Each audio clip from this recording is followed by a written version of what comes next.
seemed like a quirky fit at the time. However, buried amongst 30 or so iterations of the Supercross, MXGP, MotoGP, SBK and Ride series, Hot Wheels Unleashed shone like a die-cast diamond.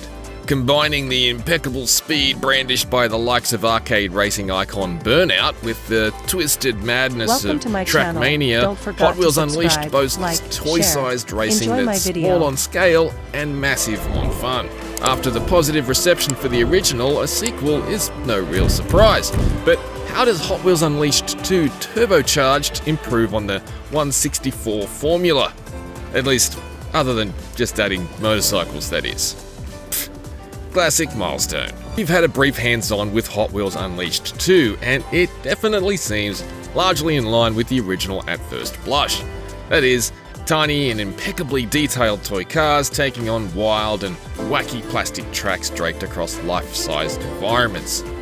The garage this time, however, is bolstered by a few extra vehicle types, including motorcycles and ATVs.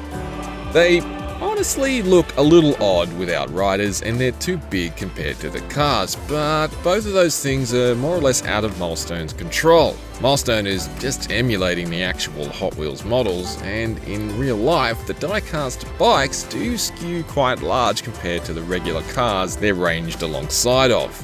About 10 years ago, Hot Wheels debuted a range of bikes with little plastic riders that might have been a better aesthetic fit for the game, but the fact that they've been out of circulation for some time now wouldn't have helped their case.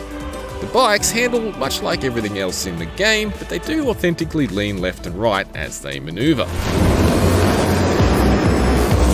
There was only a small smattering of vehicles available in the preview, but the final game will feature over 130 of them.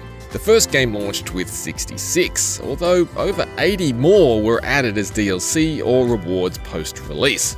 It feels plausible that Hot Wheels Unleashed 2 will arrive with fewer cars than returning fans may have ended up with in the original, but it's not clear how many of the 130 will be returning cars and how many will be new. There were a few familiar models in the preview selection, as well as some new ones, including this reissue of the Soul Air CX-4, a knockoff Group C racer I definitely remember having back in the 80s.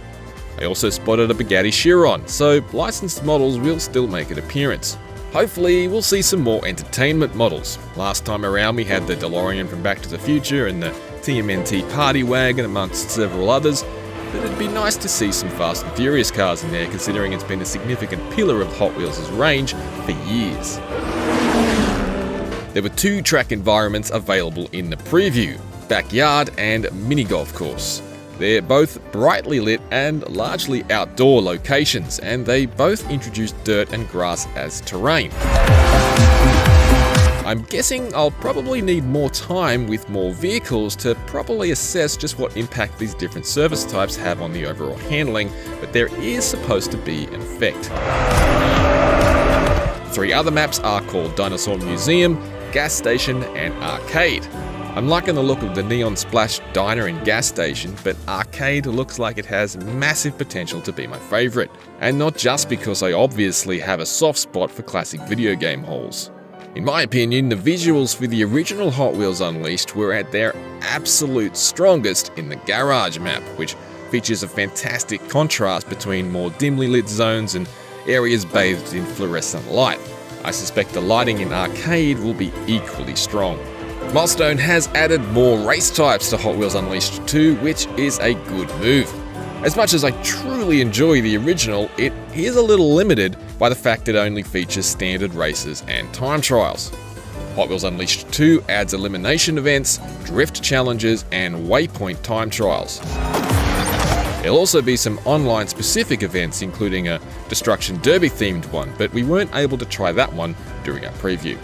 Some other big additions are the inclusion of a lateral nudge move, which can be used to bonk into opponents beside you or avoid incoming obstacles, and a jump move, which is tied to your boost meter.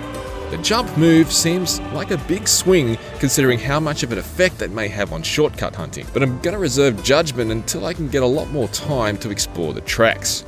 On first impressions, the checkpoints do seem to be placed a lot closer together though. As such, I'm slightly worried about what this may mean for the cheeky and technical air boosting shortcuts that were quite fun to fool around experimenting with in the original.